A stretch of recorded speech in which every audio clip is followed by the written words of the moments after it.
campers and gamers. Hello, gamers. Hello, campers. Hello, friends. Hello, fungi. Hello to everyone who woke up today and drank water in the morning. What if they didn't drink water in the morning? Are they not getting hello from you? Not today, no. Okay, that's fine. We just gotta have the ground rules established. Hello, thank you so much, Non-Binary Nebulous Twitch, for subscribing. Really appreciate it. We are here today to answer questions you have and go on fun little tangents, I think. Yeah, we're trying something new. We're trying the Bears and Trees advice line for this week.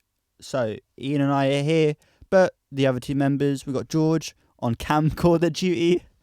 We got Callum on stream producer duty. It's massive. It's never been bigger. This is the new era for Bears and Trees. Nick, it's a funny thing you said that this is a much bigger production than we've ever done before. All It four is. of us involved. It's insane. In different ways. In different. That's how I feel. Hello, everyone.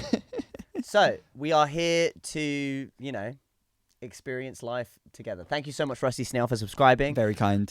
Yeah, we're trying something new, as Nick has said. So if you have any questions or concerns, let us know and we can talk about them. In the meantime, Nick, what's your least favorite style of tattoo? My least favorite style of tattoo? Yeah.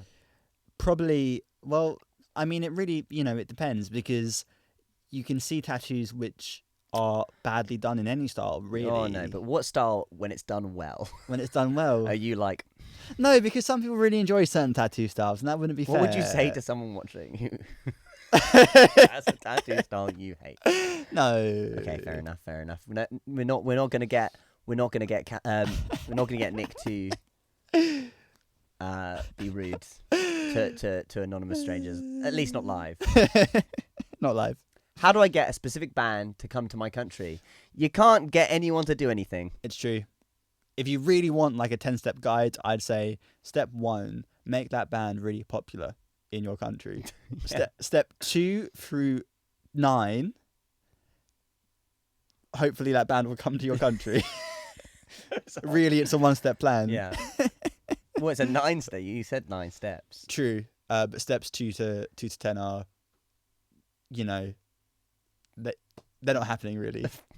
I backtrack. I retract what I just said. I strike it from the statement. Oh my goodness. This is life-changing advice. So yeah. If you are watching live right now, you can just pop a question in chat and we will answer it, hopefully as and when it comes, unless we have too many questions or we're talking about a different question. But we're going to do our best to answer whatever we can today. So there we go. People are just losing their mind at the camera, really. Yeah, we're having a good time. It's so funny. For a decent amount of time before we started, we were just screwing around with the cameras and stuff, and it was very fun. Yeah. We don't really know what we're doing. We're just having a good time. I saw someone ask serious questions or silly questions. We'll take both. Either. But we're happy to answer serious questions. Yeah, I saw one which is now passed, but I believe the question was, thank you, producer Callum. Silly question. What songs would Bears and Trees want in a musical that has their music featured? So if we were doing a jukebox musical, what other songs from other artists would you put in our musical, I believe? Thank you so much, Look at Lena, for subscribing. Really appreciate that. Thank you. Hold on. So it's other people's songs? Yes. A musical featuring us? Like a musical about us? Oh, yeah. Is it our songs in musical form? I was assuming a Moulin Rouge type situation where our song just happens to be in a musical with other songs, but that may also work. So wait, now I'm even more confused. Our song, we have one song amongst other songs. What are the other songs and what is our song? Is this what you're asking? They meant our songs. They meant our songs. What in of a our musical? songs? Well, so it's quite funny. We often will, when we're writing songs, we'll actually be thinking about them in regards to how they would function in a stage production, in a musical. We'll be thinking about what sections of the songs people will be moving around set pieces and what would be the end of the act. And I think the group of songs that was most inspired by that was Every Moonbeam, Every Fever Dream. I feel like there is a musical there somewhere. But outside of that, just like songs that you think would work well in musicals. I mean, one of the new ones coming out Absolutely would. Old school songs. I've always said Rust would go so hard in a musical. Where is it? That's like the end of Act 1. So it's pre-interlude. just before you go get some ice cream. Yeah, the moment of conflict in the main character comes to the forefront, you know? Yes, it's kind of the tipping point. Yeah, like the defying gravity moment of I the think musical. Mossy Cobblestones would be great as a maybe intro to Act 2. Oh, yeah, that'd be really You know, fun. Lights go down. Bring you back in. Comes up, one person on stage. Yeah. And it slowly builds and builds and builds, and then they start talking. Yeah, that'd be nice. Yeah. I'm here for That's the answer I'm giving. And no more. That's very good. Any tips on feeling proud of things you've created and not being overly critical? If you know a way, I'd be open to hearing it as well. The issue with being critical of what you've created is, I think if you are an artist who is making art, it is in your nature to be a critical person, because you wouldn't be making art, making music, making any kind of art if you weren't already critical. So to try and teach yourself to not be critical is almost, sadly, doesn't make sense, because it's impossible. It's a task you're never really going to win. You kind of want to be critical. Yes. The trick is to not be like so proud that you are, because you're never going to get to a point where you're like, yep, I'm totally happy with what that was, because that then is the last thing you're ever going to make. Like, that's just a non-attainable goal, so it's not one that we should be striving towards. And then secondly, like you say, don't be overly critical. That's not helpful. But being somewhat critical of the art you do is a good thing. So realistically, the thing that I would say is, when you start getting criticisms in your head, I mean, firstly, giving yourself grace and kindness and being compassionate to yourself is very, very important. But asking yourself, okay, what does this teach me about what I want to create? I think that inspiration comes after creation. You make something and then you decide what you want to make next. I think that's important. Exactly. Something my friend brought up a couple of months ago that I loved. They said that whenever they were going to make a self-deprecating joke, they're now trying to make like a self-proclaiming, self-aggrandizing joke. Yeah. So instead of going to try and train themselves. Exactly. Yeah. Instead of going, I'm so bad at this, when they're like messing something up, they're going, I'm so goddamn good at this. Yeah, and it's like, it's still a joke, because you're still like going, haha, yeah, I'm not the best in the world at this, and that's okay, that's human. But at the same time, you're not constantly talking bad about yourself. Which is you aren't talking smack about yourself. Yeah, you don't deserve smack. How did you guys find a place in the world and make bears and trees? Is that what the chat said? He's gone up. That's okay. We're just going to double check what the question was. The question was, how did you guys find a place in the world by making music and make bears and trees? Now, the joy of bears and trees is that we didn't really There's mean a joy? to... I'm sorry. I don't know where to go now. No, keep saying The joy of bears and trees is that we didn't mean to make bears and trees. It was never, the intention was never for anything to happen apart from just go to Ian's back room and make music together. And honestly, I think if you worry too much about finding a place in the world, you're never going to get started, because that is such a large question and it's so hard to quantify. Yeah, I've seen so many really incredibly talented, incredibly creative people who, if they just focused on enjoying creativity and expressing themselves, they would be making so much amazing stuff still to this day. But unfortunately, they focused too much on making sure that what they were doing was the perfect thing to present to the world. I've seen it happen to so many people, like presenting the perfect thing to the world that they then end up never creating. Yeah, and that because sucks. They're too perfect. They're too focused on making a space for themselves. Realistically, you exist, and therefore there is a space for you in the world. And so, what is going on? What are you doing? Someone said the camera makes it look like a murder mystery documentary, and I can't get away from that now. Wow. Stop it with the shaking cam. I see you there. I see you doing it. Oh my goodness. That was. What did you study in school, Ian? What did I study in school? What did you study in school? What, in school? Go on, give us your A levels. My A levels. Yeah, go on. I did AS in art, history, psychology, physics, and maths, and I did an A2 in. I dropped history. Yeah. So I had art, Why did you drop physics. history? Why did I drop history? Yeah. Because I got an E in the exam. Ouch! Damn! That's the first time that's been out there, I think. It was so funny. No. I want to talk about this, actually. Yeah. So I was doing... I was writing out every potential essay from every past exam paper and getting our history teacher, I'm not going to say her name, I'm not going to put her on blast, giving it to her and going, what would this get in the exam? And she kept saying, yep, this is an A-star paper, this is an A paper. And I learnt them all. And then I went into the exam and I wrote out verbatim the answer to the question that I'd already learnt, and I got an E. Wow. So I think that, and then someone who apparently did no work got an A. So I think that the teacher just wasn't giving me correct advice. That's so sad. And I couldn't do 5 A2s anyway. No. I wasn't. Yeah, Gonna, you were I wasn't pushing going to the do boat that to out. myself anyway. Yeah. But yeah, I still think I know too much about Napoleon. You love history. I do. Yeah. I do. So I'm glad the spark wasn't, dulled by the British education system. The British education system it can do nothing to me anymore.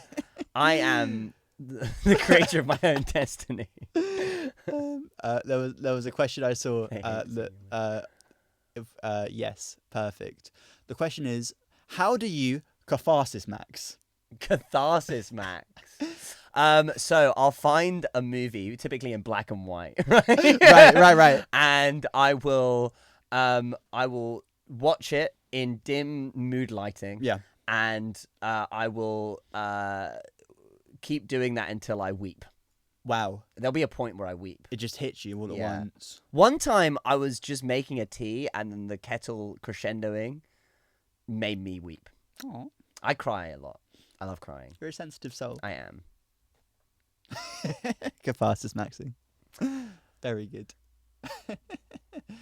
Someone said, hold on. How do I get John Pork to stop calling me? He just won't stop. How do I get him to respect my boundaries without hurting his feelings? You see, the thing is, John Pork has been so badly treated by Tim Cheese that I think to really address the John Pork situation, we need to backtrack and deal with Tim Cheese. What's wrong with Tim Cheese? Well, Tim Cheese, if you believe the sources, is trying to kill John Pork, or has already killed John Pork. Quite possibly, but But not to blame the victim here. But if this commenter is correct, maybe John Pork needs to shut up yes, permanently. I would just, I would fear that maybe the John Pork calling you is an imposter.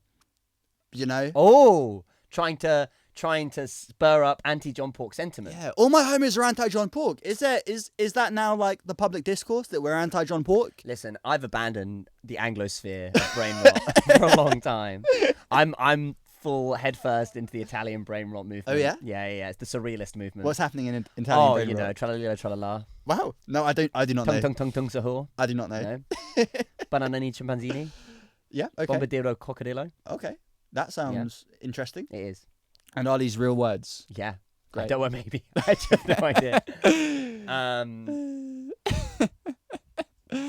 Do you have a fan mail email for online fan mail and such? I think the easiest one would be hello@bearsandtrees. Yeah. Hello@bearsandtrees.com. Hello@bearsandtrees.com. How do I deal with anxiety for songwriting and gaining confidence for becoming an artist? Oh, man, that's hard. Such a big question. So what is anxiety about songwriting? I suppose there's the anxiety that the song you're putting out, either you feel isn't good because you think it's cringy, you think it's badly written, you think it doesn't accomplish what you want it to accomplish, I suppose. I feel like a lot of people won't put their poetry or their songs out because of the embarrassment of someone disliking it. To which I would say, if you're putting your heart out into the world and your friends aren't supporting you, then there's an issue in the people you're keeping around you, and that you don't deserve that. I totally agree. I think that the anxiety of creation is that what if I create something that isn't good, and therefore if it's based on who I am, as a person, that effectively is meaning that I'm not good. And so here's the thing. So there's this guy, Blind Boy. I'm gonna quote Blind Boy right now. So Blind Boy always says that if someone came over to your house for you to cook them a meal and you cooked them a spaghetti, and you were like, someone came over to your house to cook a meal and you cooked them a spaghetti, Yeah. and they said, "Tup tup tup, I hate your spaghetti." Right. Does that make you a bad person? The person who made a spaghetti or the person who... The person who... If you made a spaghetti Mhm. and then someone said, I hate your spaghetti. Yeah. Does that make you a bad person? Oh, it depends what I put in it. Okay, yeah, but you've just tried to make Is it a normal spaghetti? It just... okay, the point is...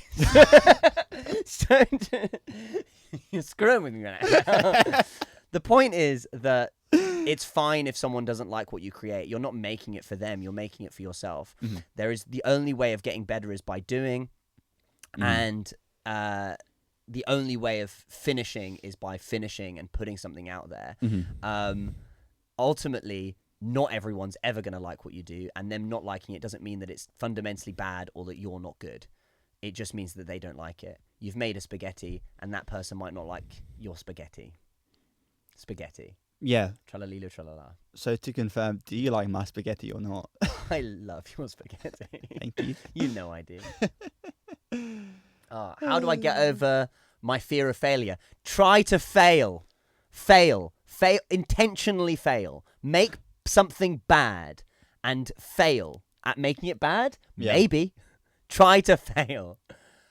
Failure is a necessary part of creation. Failure is a necessary thing. Yeah, it's true. You can't do anything if you're not willing to fail, and you can't be willing to fail if you're scared of it. So try to fail intentionally.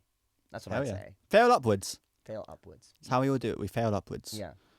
I saw a question which was, how do I not be anxious going to the dentist? And this is actually something, I don't know about you, but I love going to the dentist. I know. It's one of my favorite medical treats. You're indifferent to it, but you don't dislike it. I don't really care. Can I just point out the great things about going to a dentist that we should enjoy? So you go to a dentist and they check out your teeth and they poke around your teeth. And I'll admit, it's not very nice. You know, it's not very pleasant. Don't get me. I see people. Yeah, okay, yeah, call me a weirdo. Nick, you just finish what you're saying. Sorry, I'm getting Speak your distracted. Now, the fun part is when you go to the dentist, they just say random numbers when they poke around your teeth. They're like, oh, yep, molar, 0. Yep, bottom right, Did you just say molar? 1. Did you say molar? What is happening? Molar, 0. I'm suddenly not trusting your credentials on telling someone why the dentist is okay. It's not what I say. It's what the dentist says They to say me. molar. Okay. Molar 0. Molar 1. And anyway, they speak in this funny little made-up language that you don't understand. Numbers. There's whimsy in going to the dentist, and you're like ripping it apart, like into tiny little shreds. I am. Yeah. I'm sorry. I shouldn't be saying this about your spaghetti. My point being is, the dentist, they're just. I mean, like, I feel like one of the worst jobs in the world must be being a dentist, because I think mouths are like objectively gross. They get paid. They get paid. They do get paid. I don't think it's a bad job. But at the end of the day, they make your teeth clean, and that feels so good when you leave the dentist and your teeth are clean. You feel your teeth like slimy and lovely and slick. And I'm gonna stop talking now. Yeah, good. Let's go into the depths of this. What's the worst thing that can happen if you go to the dentist? They need to remove a tooth, I'd say. Yeah, and that's happened to me. I've had teeth removed. I had shark teeth at one point. Did you? Yeah, I had extra teeth. Cool. And they had to take them out. Oh yeah. And they were crazy. That's sick. And it felt like my face was inflated. Did you get to keep them afterwards? I did, but I have no idea where they are. Oh yeah. Yeah. So that's how you start.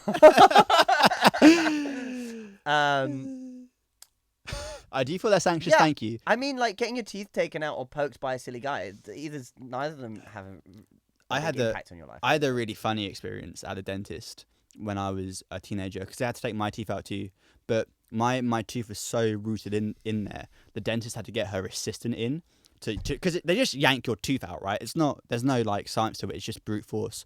So there were these 2 people on my tooth just trying to yank it out, and my mum was there, and she couldn't help but laugh because it's a very funny image apart from for me. Are we talking foot on? Yeah, straight up. And they were like, that's insane. They were really struggling, and at the end of it, I was just, they was just like, yeah, wow, that was the hardest tooth we've ever had to get out. They're just focusing on our mouth. This is insane. Okay. Any more questions? I don't want to talk about the dentist anymore. Yeah, we're I'm done. sorry. I really. But we hope don't. you enjoy the dentist. Hold on. Should I quit my now? Can you scroll up, please? Yeah, you're getting distracted and aren't actually doing the. Should I quit my now unstable nursing job to go back to college to learn about looking after monkeys / serious? But I promise I am not making a life-changing decision purely based on some silly people on the internet. We are not silly people on the internet. I resent that phrase. We are very serious people. Deeply serious people. I would say if the job is unstable and this is a career path that is going to benefit you, both your well-being and potentially your career, because you might find some stability in it, and you get to hang out with monkeys, yeah, why not? Why are you focusing on my ear, Callum? What is happening? Anyway. I saw a question. Yes. I think we'd be able to answer. What I'm saying is yes, go and retrain as a person who helps with monkeys. 100%. If your job's unstable, do it. That's what I'd say. So, question. Yes. How to survive university? How to survive university? It's survive it. Survive university. Not hard. Eat, Sleep. drink water. Yeah, you don't even have to go to your lectures to survive. That's normally an additional thing you can do if you want to. Yeah. Done. Join student groups, join societies, realize that everyone's on the same footing. No one knows anyone. If anyone's mean to you, cut them out of your life. There are more people who are not going to be mean to you. Study, go to the library and read books. Yeah. Try and do stuff in your evenings. Don't work all night. That's not how you live a good life. 100%. Yeah, just give yourself time, the time you need to be by yourself and enjoy your own company. Be honest with your supervisors. Be honest with your tutors about if you're struggling or if you need some help or if you need to defer. Anything is possible. They're not teachers from school who are going to punish you for not doing the work. Yeah. Yeah. How do you make friends? How do you make friends? Here's the thing. Right. I don't think I've ever made a friend when I'm intentionally trying to make friends. No, definitely not. I've never gone, I need to make some friends, and gone and made some friends. You don't realize you made a friend, ultimately. No. Something that my mum always used to say. My mum was a very good, fountain of knowledge when I was younger. She said that you had to go to the same event 6 times. Like if I was trying to join a club or trying to do something after school, I have to go 6 times to work out if I like it. And then I read online a couple of years later that a friendship is just a series of chance meetings that happen over and over again until you see someone enough and you're now friends. So I feel like the same applies. If you mere exposure. Yeah, if you want friends who share a certain hobby or interest, find a group that is based around that interest, like a social group, a university club, an after school club, etc. Go to that club, and to be honest, you're probably going to feel really awkward. Hopefully not, but, as is the way with many people, you're going to feel awkward for the first couple of times you go, and slowly but surely people will recognize you, you'll recognize people, and you won't realize you're talking to more people and making friends because normally it's not conscious. Yeah. I think it's quite interesting. The easiest place that people the easiest times it is for people to make friends, typically at school and work, because you're bumping into people every day and you're seeing the same person, not because you're actively going to see them just because they're there. We made friends at school. Me and Callum made friends at school. We made friends with George through Callum, who made friends at school, right? You make friends with people because you are in a place where you have no choice but to be. Even if you don't want to join a club, if joining a club's too scary because you're actively joining a friendship group, just do the same thing every week.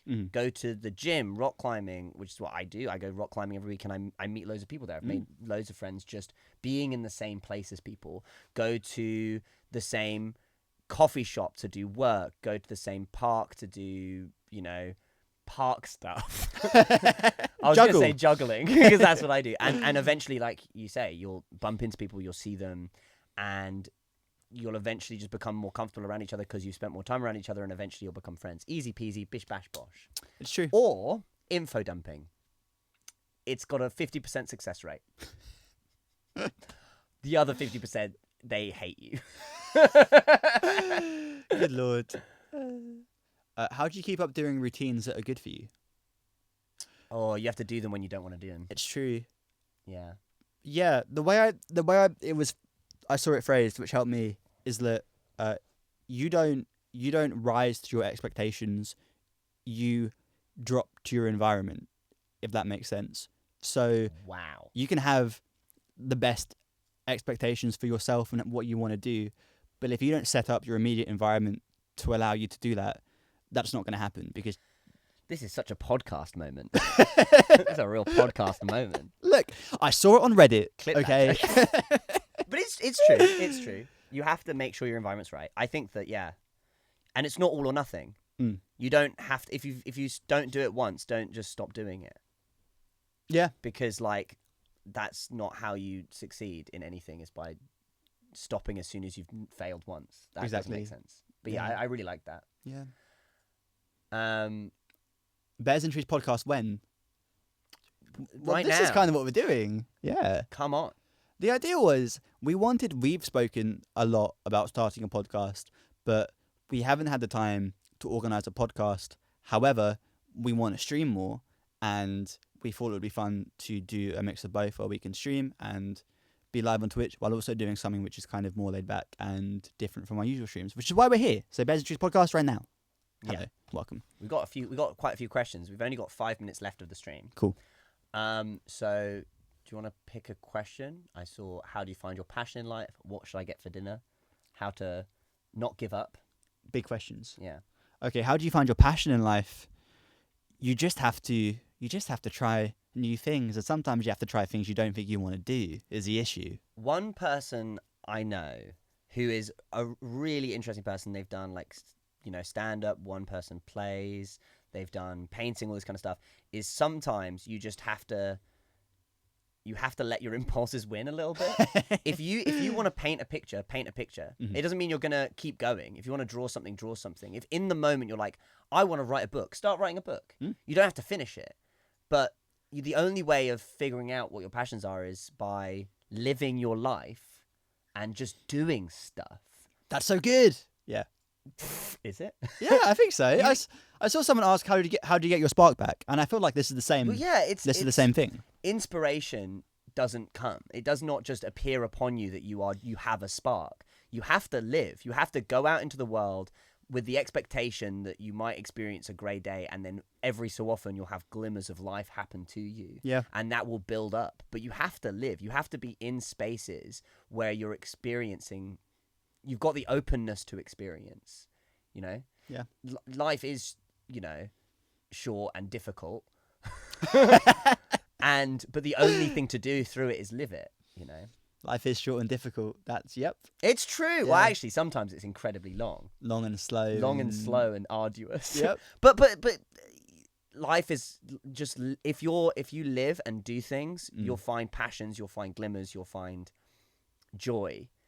The thing that stops you finding joy is if you feel like you don't know if that's going to happen, so you do nothing. Yeah. There's no joy to be found in bed all day. Sometimes there is. Sometimes there is. Sometimes you will have a little That's nappy okay. nap Yeah. for a whole day. That's okay. Yeah. Should we answer one more question? Yes. One more question. How to survive A-level psychology, please? Which we both did at A-level psychology, and we What'd you get? survived. I got a B. You got a B. I got an A, I think. Oh yeah. You had to just you just have to rote learn a bunch of studies. It sucks, but that's just what it is. Mm-hmm. That's what A-level psychology is. If you do it at university, or if you do it like as a hobby, you just learn stuff. You can learn things more deeply, but generally, A-level psychology, rote learning. But does it get sucks. better at university? It gets so much better at university.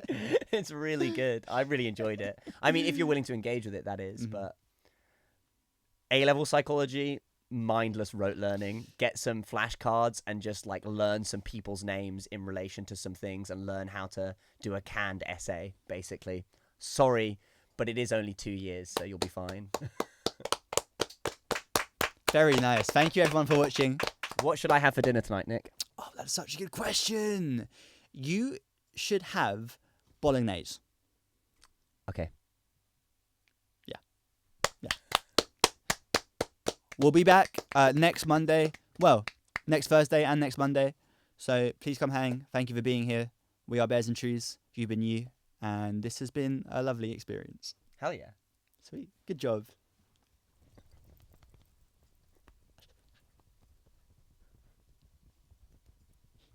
Hell yeah. Hell yeah.